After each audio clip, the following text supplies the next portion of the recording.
The African National Congress, ANC, is facing one of its most devastating internal crises yet. What began as quiet whispers of discontent has erupted into full-blown chaos following the arrest of senior party figure Gwede Mantashe. Once regarded as one of the movement's most influential strategists, Mantashe now finds himself at the center of an explosive corruption scandal that threatens to tear the ruling party apart from the inside.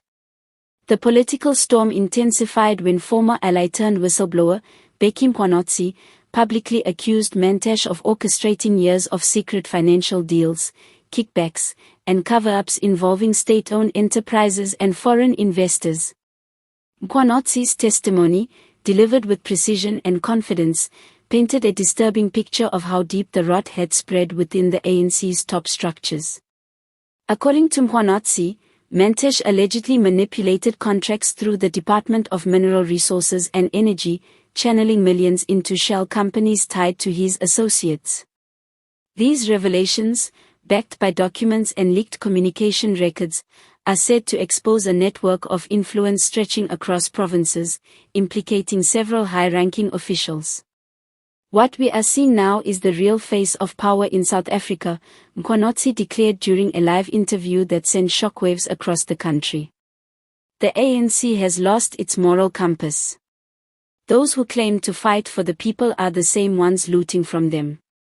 Within hours of his statement, public outrage exploded online, with citizens demanding accountability and transparency. Outside ANC headquarters, small groups of protesters gathered, chanting for Mantashe's resignation and for a full investigation into all leaders named in the leaked documents. Inside the party, the reaction was one of panic. Senior members reportedly held an emergency meeting to discuss how to contain the fallout and protect the party's public image ahead of next year's elections. For years, the ANC has struggled to maintain unity amid corruption scandals and power struggles, but this latest revelation feels different.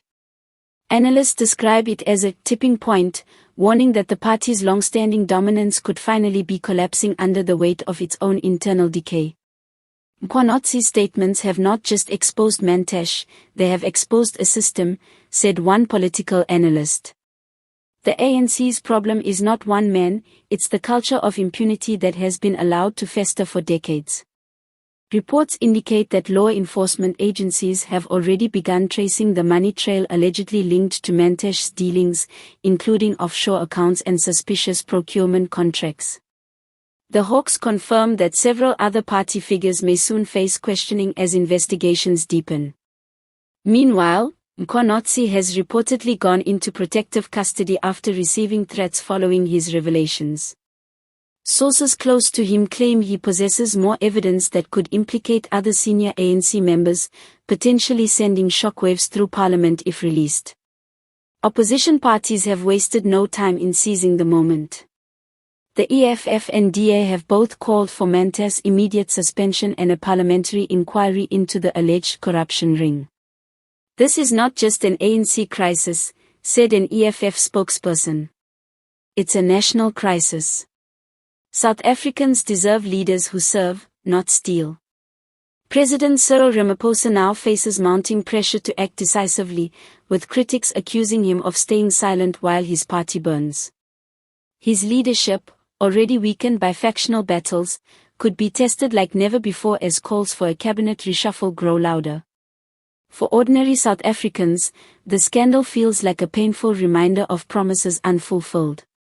Many once believed in the ANC's legacy of liberation, but today that legacy stands tainted by greed, division, and corruption. The arrest of Mantashe may mark the beginning of the end for a political giant that once stood unshakable. As the dust settles, one thing is clear, the ANC is no longer just facing public disapproval, it is facing an existential crisis. Mkhwanazi's revelations have not only exposed corruption, they have laid bare a moral collapse that could redefine South African politics for years to come. The party that once fought for freedom now finds itself fighting for survival.